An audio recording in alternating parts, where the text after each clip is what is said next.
Hi, and welcome to my presentation. Today we are talking about the war on drugs.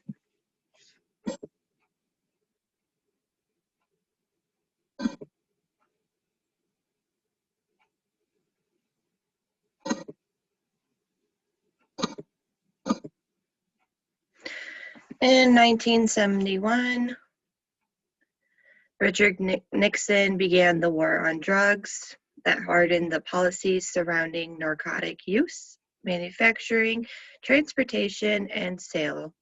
The effects of these policies are still seen and felt today. Sentencing and enforcement of these policies has led to racial disparities, impact on the economy, the rise of the opioid epidemic, and has impacted the approach of treatments used for addiction.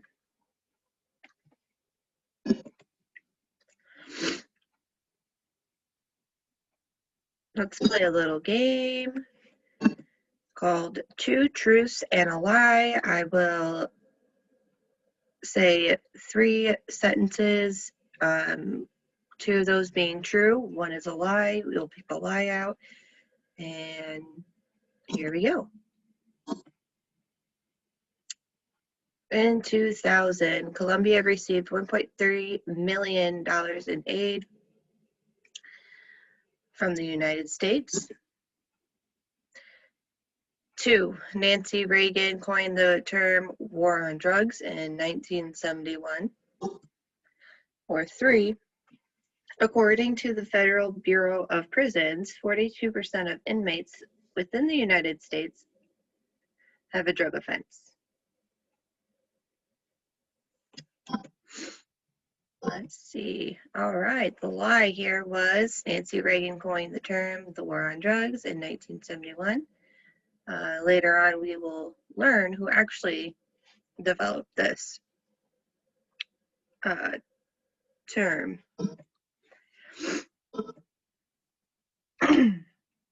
All right, round 2.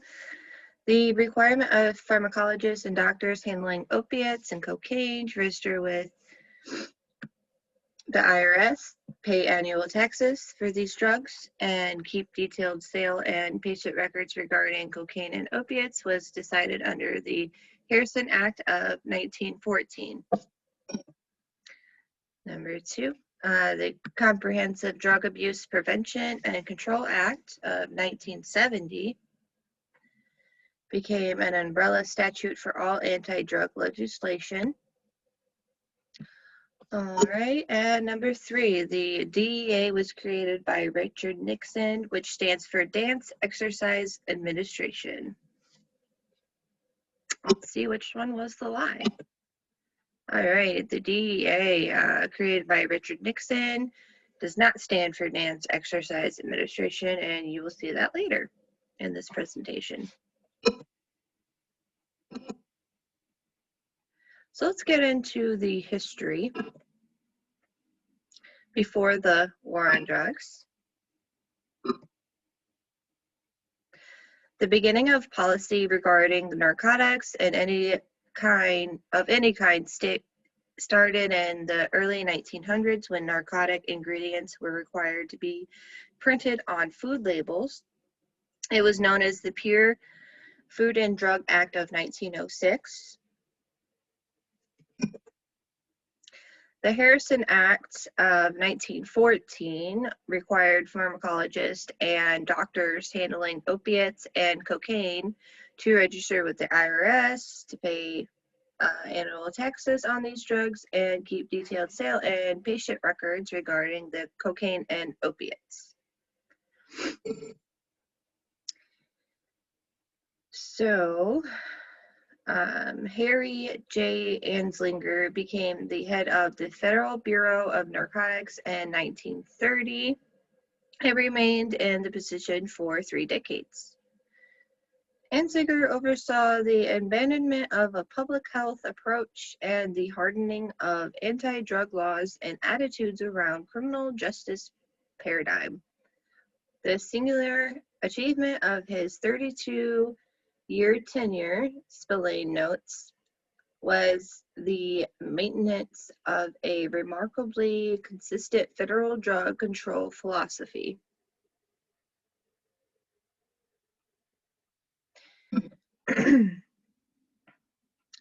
In 1937, the FBN had gotten all 48 states to adopt the Uniform State Narcotic Act, which required marijuana users to have a prescription for its use.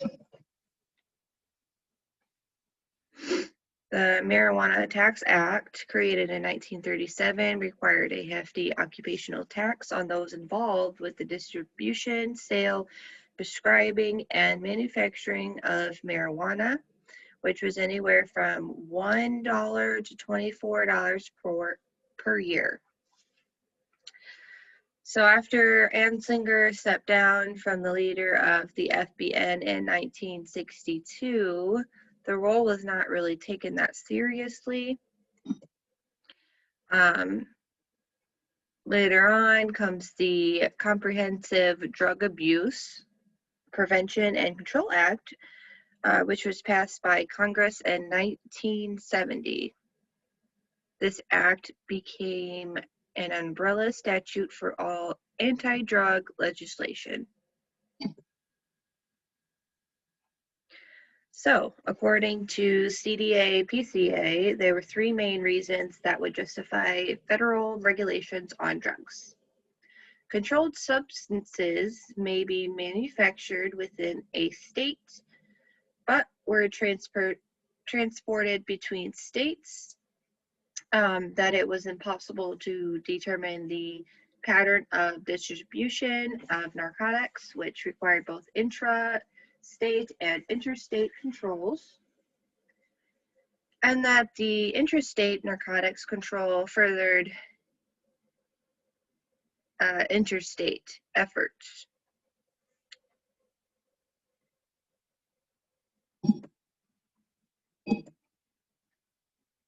So now we're up to the point in history where the war on drugs begins. In 1968, Richard Nixon became president and pushed new policies regarding drug abuse. In 1971, he coined the term war on drugs. So it wasn't Nancy Reagan, it was Richard Nixon.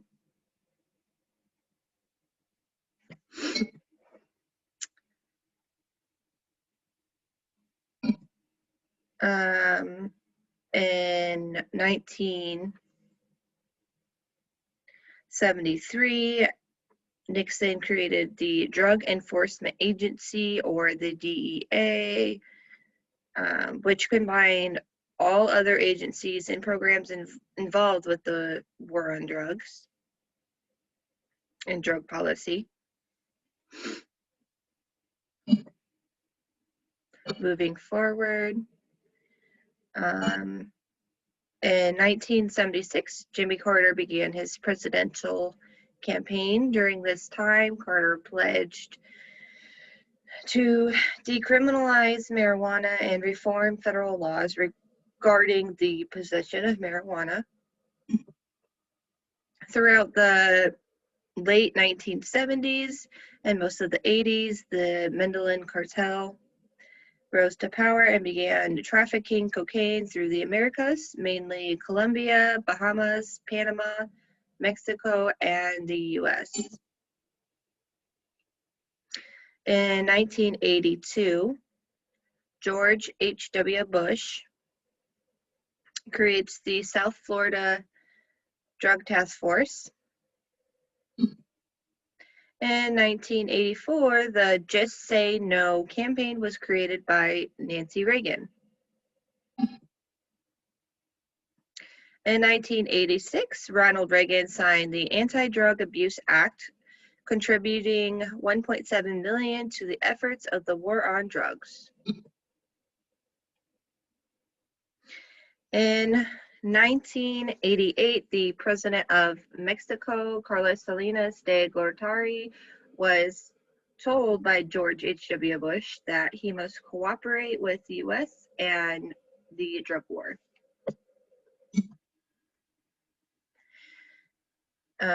George H.W. Bush appointed William Bennett to the head of his newly created Anti-Drug Task Committee, the Office of National Drug Control Policy, or ONDCP, in 1989. In 1995, disparities in race and prison sentencing for cocaine compared to crack were highlighted in a report released by U.S. Sentencing Committee, and the committee planned to reduce this issue. However, Congress was largely against this movement and their plan.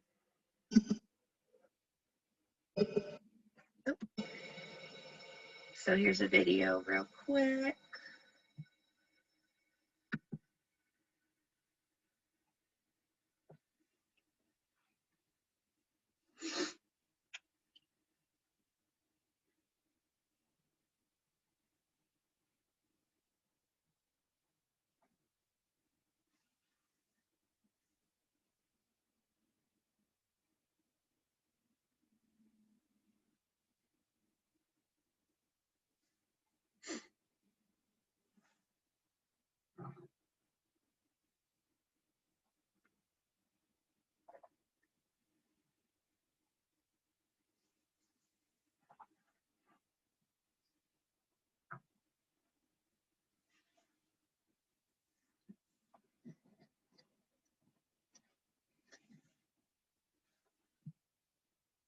Nope, I just realized you probably can't hear this. Let's start this over.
Okay. So let's see here.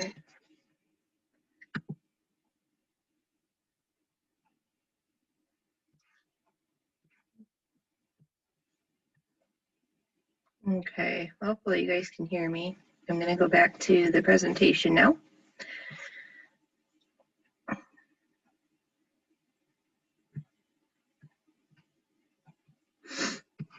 Okay. So moving on.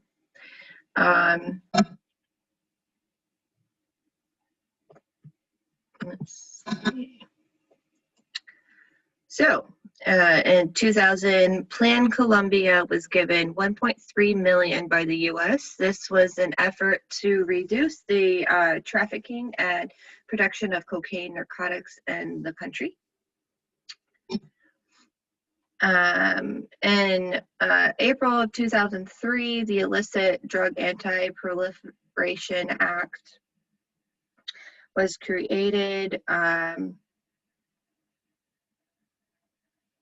with ecstasy, methamphetamine, and predatory drugs such as Rohypnol, alcohol, and GHB as the aim of the attack.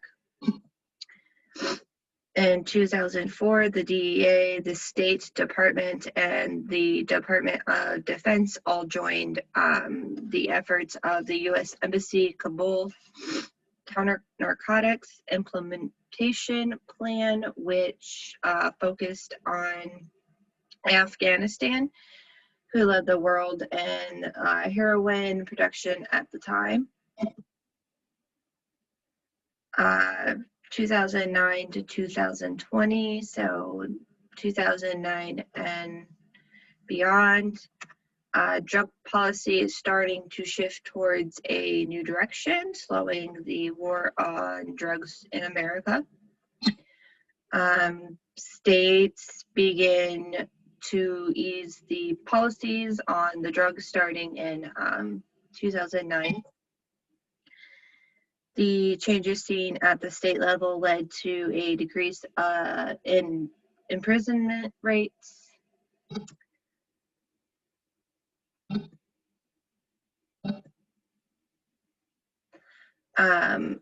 Legalization and decriminalization of marijuana is seen in multiple states, beginning in 1996, where California legalizes the medicinal use of marijuana. However, the first states to legalize recreational use of marijuana came in 2012, those states being Colorado and Washington.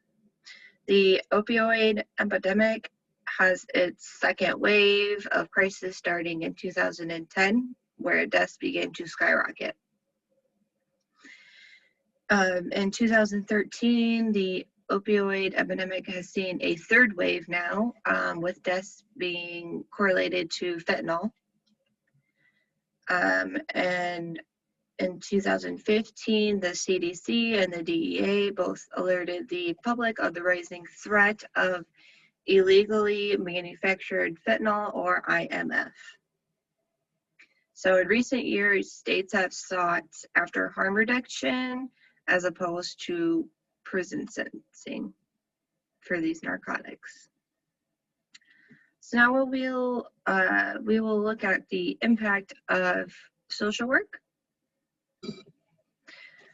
The establishment of reasonable and more effective drug policies associated with the criminal justice system should be of great interest to the social work profession, according to the NASW website.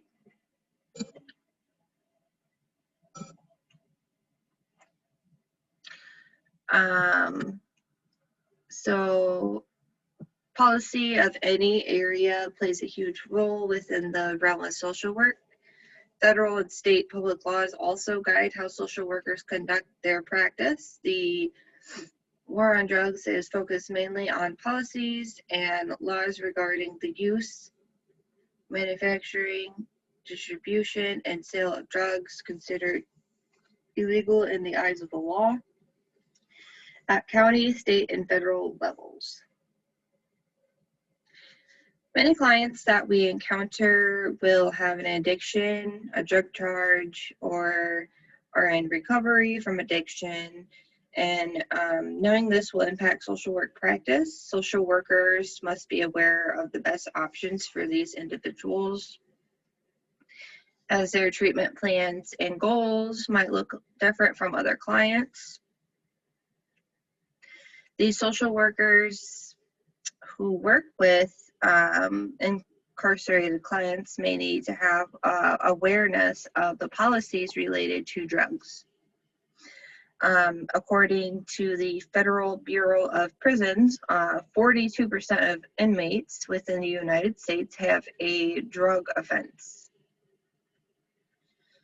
According to the NASW, clinical intervention can be a tool for reducing the rates of incarceration in the United States. There are many ways that social workers can make an impact, and this much needed paradigm shift in the prison systems at federal and state levels. The NASW also discusses how social workers were impacted by the war on drugs and prison reform. Social workers are key components within the realm of public health.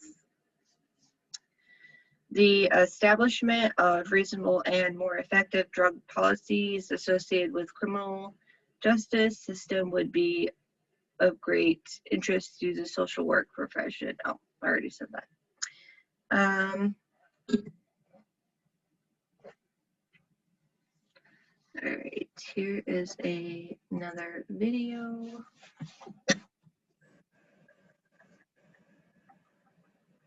The United States hosts more human beings than the prisons in the world. This is true whether you're counting total numbers or population populations. This must always be the case. The number of prisoners and relatively matter. If what changed the characters here, while there are several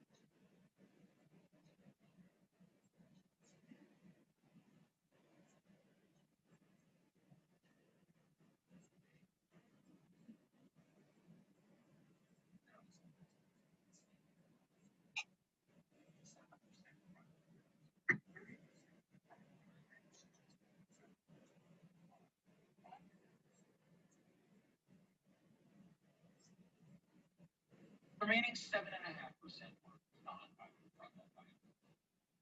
10 years later,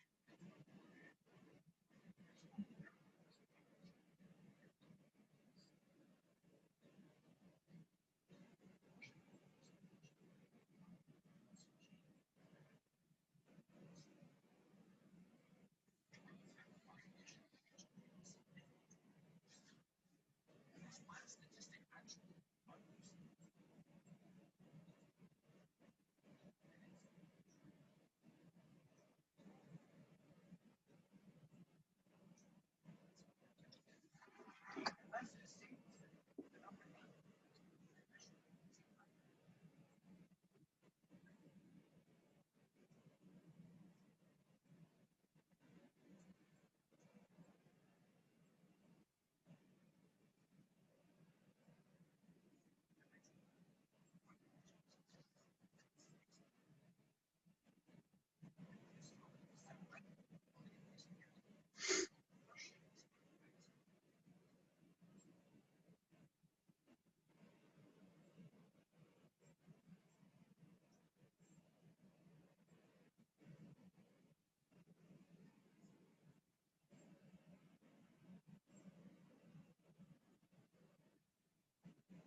Let me put back in here.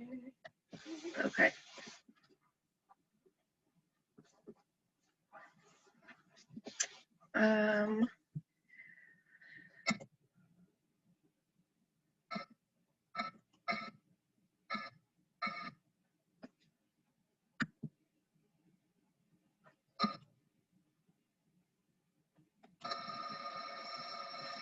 All right, we are going to play another game.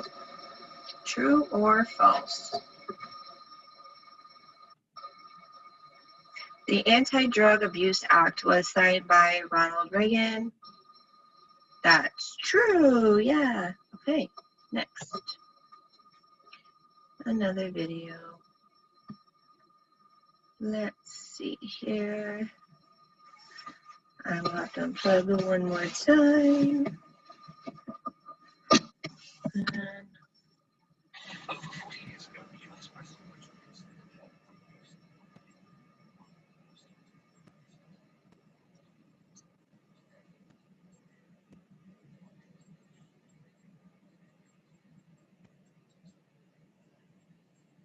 of the U.S. to corruption, to destabilization.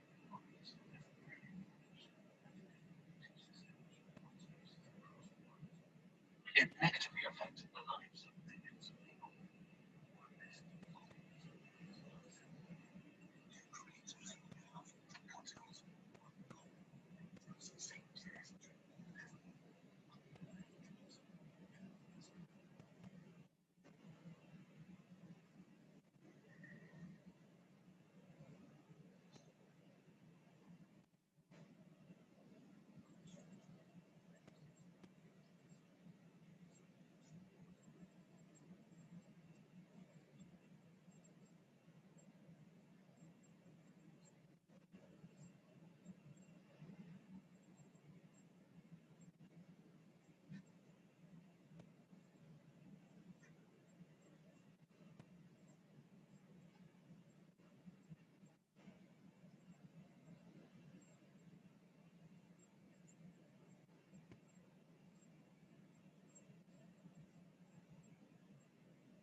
It's the same.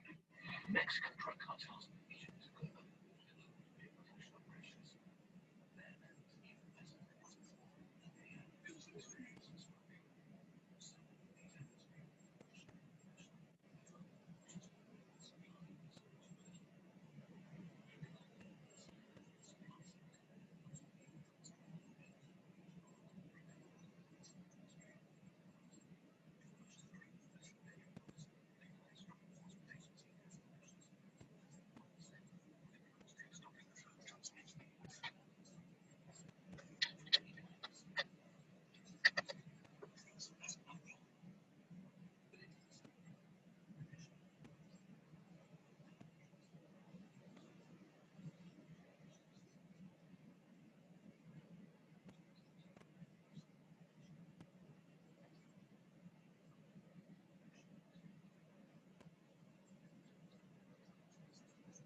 Okay, so now we are going to look at a couple different perspectives of the war on drugs. There are many factors that play into what has become of this war. Some of the approaches of this policy include prohibition, decriminalization, and de facto criminalization, medicalization, and legalization.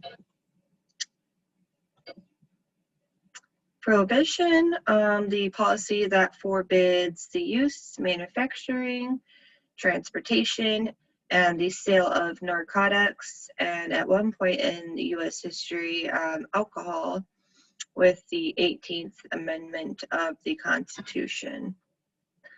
So let's look at the pros. It decreases the public availability to drugs and alcohol. And it drives up the demand, creating a higher price point. The cons of prohibition creates an illegal black market, drugs and alcohol see a decrease in product quality. It also increases criminality and incarceration. The Anti-Drug Abuse Amendments Act of 1988 stated that it is the declared policy of the U.S. government to create a drug-free America by 1995. This statement might be easily dismissed as mere symbolic rhetoric. However, severe economic and criminal sanctions, including the death penalty were mandated for an extended range of offenses, according to Gable.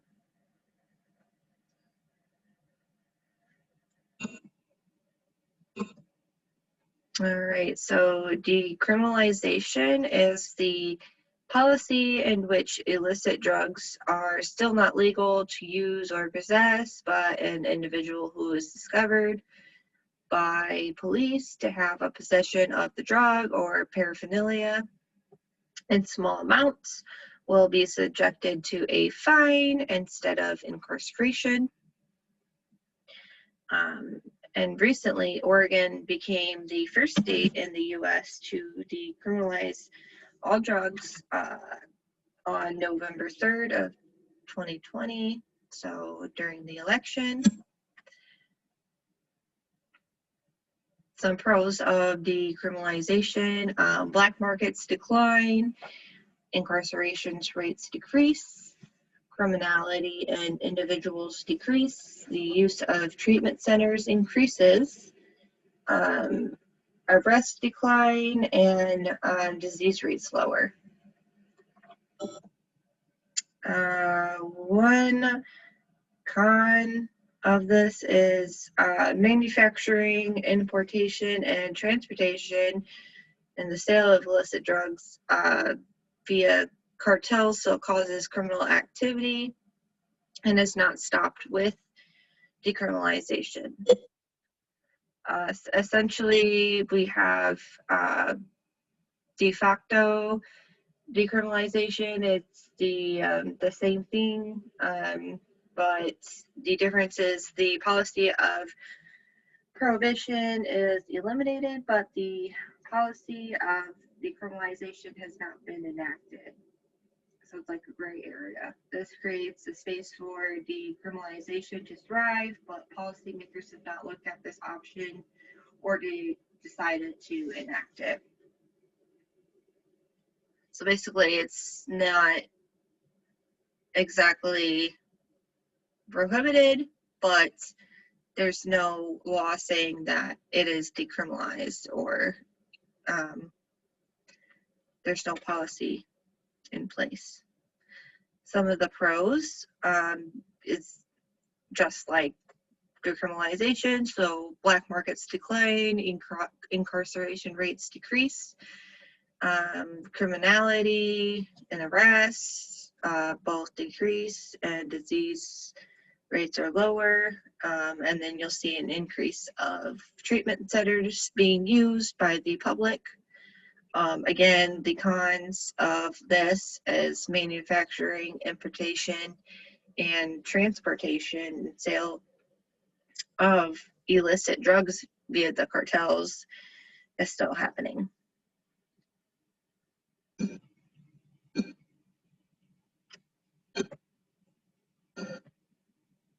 Now we have medicalization.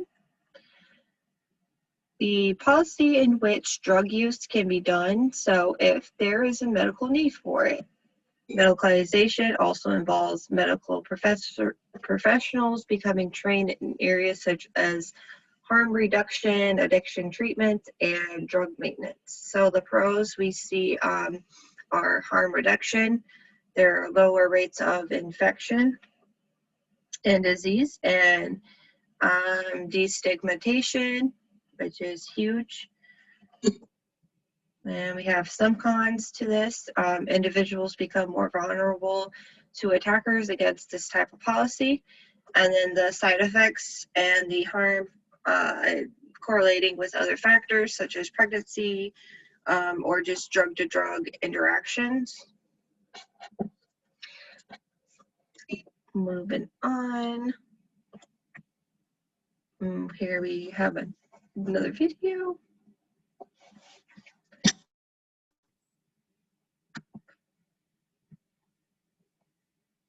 If I can play it.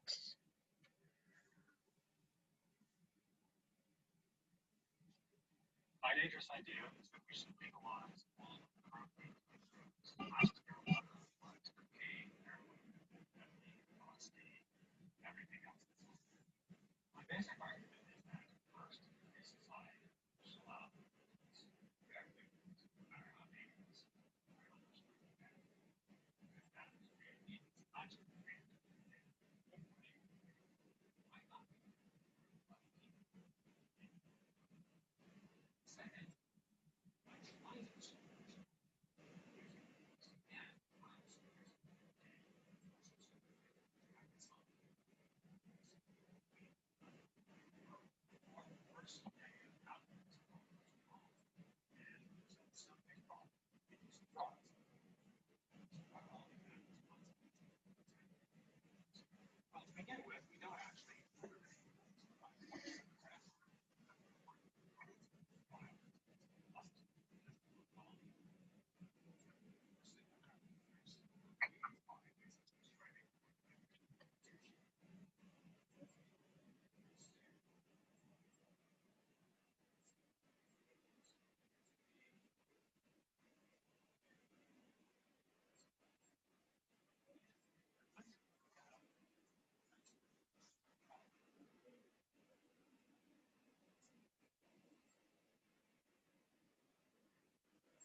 Okay, so now we are going to look at the values associated with drug policy and the war on drugs that align with social work practice.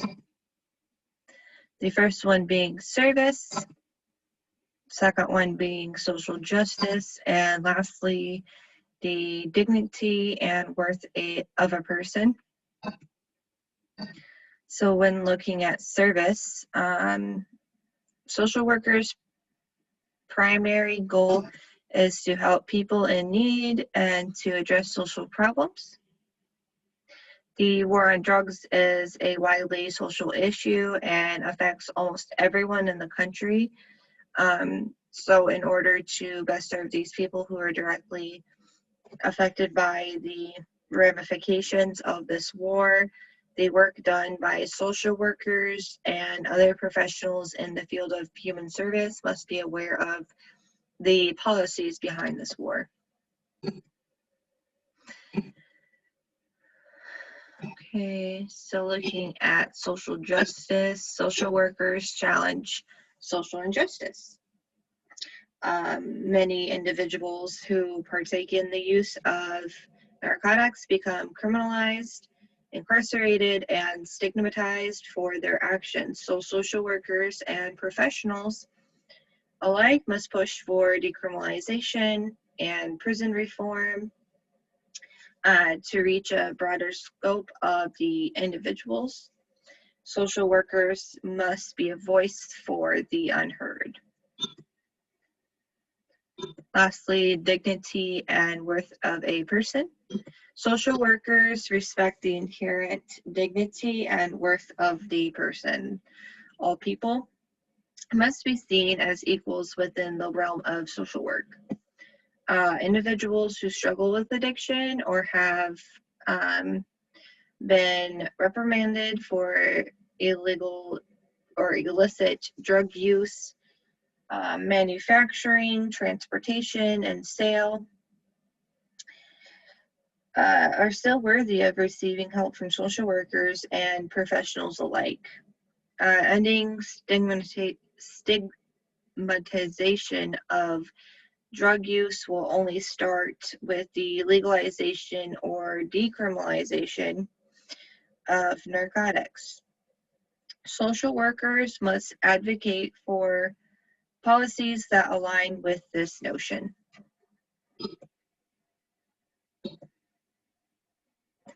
We have one last video to watch here.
So other ways that we can advocate for this population, the best way is to call, write, or speak directly to state representatives.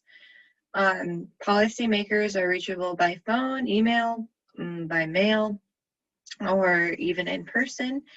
You just got to let them know how you feel and educate them on different ways to create policy that will best serve this population and move to end the war on drugs. You can just stay informed. So continue your education of policy, the history, and any studies done that deal with narcotics and drug use. Finally, just educate others using your knowledge that you learned from this training and other research that you've done on your own. Just teach others the actual facts of the war on drugs and the actual facts of narcotics. So now we will take a quiz. There will be 3 questions. Here we go. Question number 1. Who was the head of the FBN during 1930 until 1962? Richard Nixon, Harry J. Anslinger, Bill or William Bennett, or Henry Giordano. Can't say that name. It was Harry Anslinger. All right, question number 2. In what year did the states Colorado and Washington legalize the recreational use of marijuana? Was it 1996, 2008, 2012, or 1971? That was in 2012. And the last question, number 3. The war on drugs is focused mainly on policies and laws regarding the use, manufacturing, distribution, and blank of drugs considered illegal in the eyes of the law at country or at county, state, and federal levels.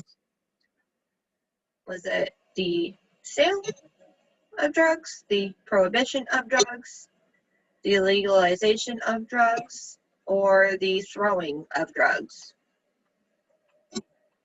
Let's see. If you said sale, you were correct.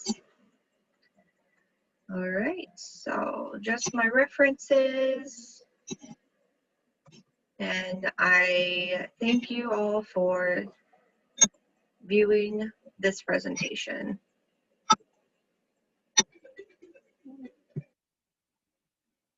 Bye.